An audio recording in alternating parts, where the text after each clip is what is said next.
Assalamu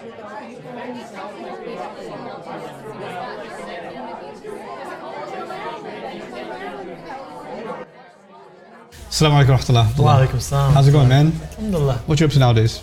Not much. Enjoying the weather. How about you? I was enjoying the weather until I got a question. People be messed up, dude. This lady emails me and says she's expecting, mashallah, and her husband tells her that we can't afford a baby, so you should abort. Oh my God. Like, how he could say that, I don't understand. Like, we don't have rizq, this is not the time, and he's even dropping some religious justification in there.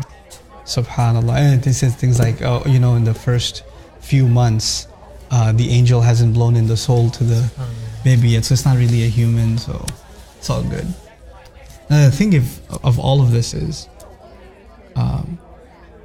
I'm not in a position to give fatwas, right? And I'm never going to do that.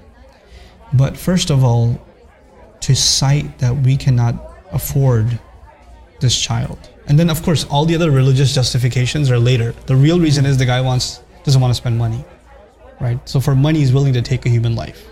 That's what he's willing to do. Which is the most absurd, offensive thing. And it's particularly mentioned in the Quran, something the mushrikun used to do. وَلَا تَقْتُلُوا أَوْلَادَكُم مِّنْ إِمْلَاقٍ and خَشْيَةَ إِمْلَاقٍ. Don't kill your children because you're poor, because of bankruptcy, and don't kill your children because in the future you're afraid of becoming bankrupt. نَحْنُ نَرْزُقُكُمْ وَإِيَّاهُمْ. We're the ones, we provide you and we provide them.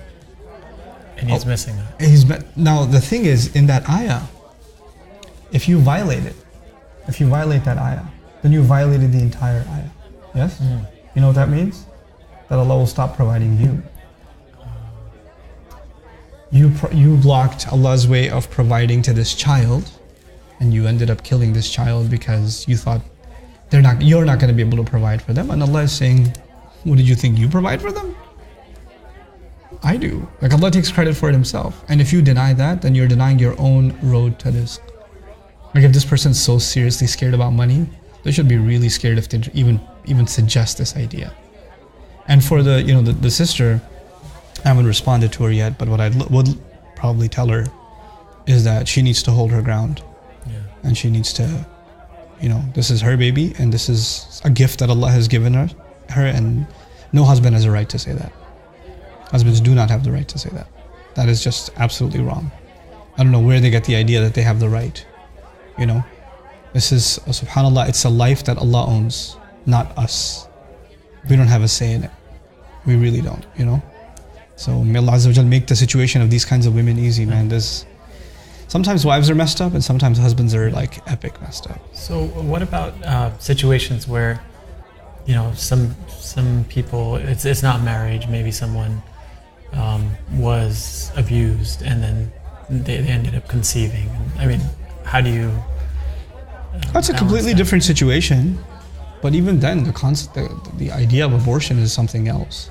It should be said about those kinds of cases that child should not be considered cursed. Because that's what society does, right? Awladu zina and this and that, and that's not an Islamic concept.